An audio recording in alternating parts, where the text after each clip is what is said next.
அலிகார் இயக்கம் பார்க்க போகிறோம். 11th ஹிஸ்ட்ரி புக்கில் இந்திய தேசிய இயக்கத்தில் அலிகார் இயக்கம் இருக்குது. அலிகார் இயக்கம் சையது அகமது கானால் 1875 தொடங்கப்பட்டார்.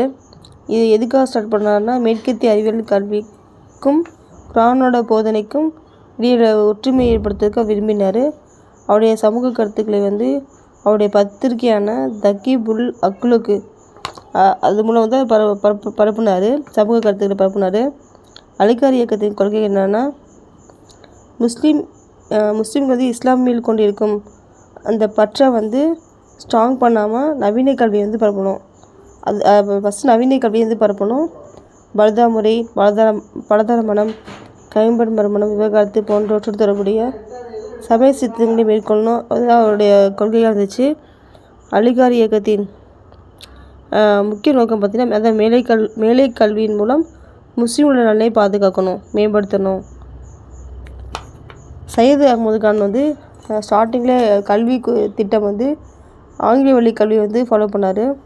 அதை வலியுறுத்தி கூறிச்சு.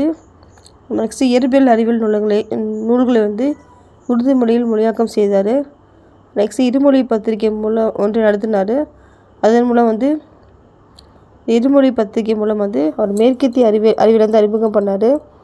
அந்த மேற்கத்திய அறிவியல் அறிமுகம் பண்ணுவதற்காக அவர் என்ன பண்ணாருன்னா, 1864 அறிவியல் கழகம் என்ற அமைப்பை ஏற்படுத்தினார். 1864 கண்டிப்பாக கொஸ்டின் கேட்பாங்க எக்ஸாமில். 64 தான் காஜிப்பூரில் நவீன பள்ளி ஸ்டார்ட் பண்ணார். அதுக்கப்புறம் 1868 முஸ்லீம் மக்களிடையே நவீன கல்வியை தொடங்குவதற்காக பல மாவட்டங்களுக்கு கல்விக்குழுக்கள் அமைப்பை ஏற்படுத்தினார். கல்வி குழுக்கள் அமைப்பை ஏற்படுத்தி உற்சாகப்படுத்தினார். எதுக்காகனா, நவீன கல்வி தொடங்குவதற்காக. அதுக்கப்புறம் 1869 அவர் ஐரோப்பா சென்றபோது இந்திய முஸ்லீம்களுக்காக ஒரு மாபெரும் கல்வி நிறுவனம் தொடங்கணும்னு சொல்லிட்டு அவர் எண்ணம் தோன்றுச்சு. அதுக்காக திட்டம் உருவாக்குனார். கல்வி நிறுவனம் ஸ்டார்ட் பண்ண சொல்லிட்டு திட்டம் உருவாக்குனார்.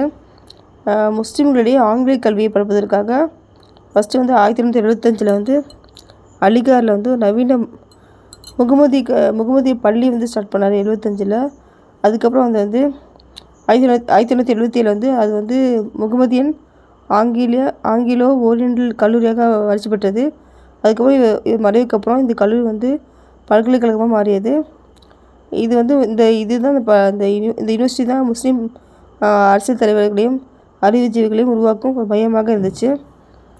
இந்திய முஸ்லீம்களிடையே தாராளவாத கருத்துக்களை பரப்புவதற்காக அவர் 1886 என்ன பண்ணாருன்னா, ஆங்கில கீழே தேவிய கல்வி மாட்டை தொடங்கினார் சையத் அகமது கான்.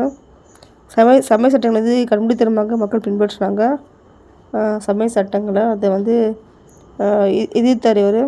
மாறி வரும் இந்த கால சூழ்நிலைக்கேற்ப பகுத்தறிவு சிந்தனை கொண்டு வரணும், வெளிச்சத்தை கொண்டு வரணும்னு சொல்லிட்டு கருத்துக்கள், புதிய விளக்கங்களை தான் கொடுத்தார். அவர் இந்திய முஸ்லீம் மதத்தை தாராளமாக்கி புதிய சிந்தனை ஏற்புடையதாக மாற்றணும்னு சொல்லிட்டு அந்த முயற்சியை மேற்கொண்டார். புதிய சிந்தனை மக்கள் ஏற்கணும், அதுக்காக முயற்சி மேற்கொண்டார் இவர்.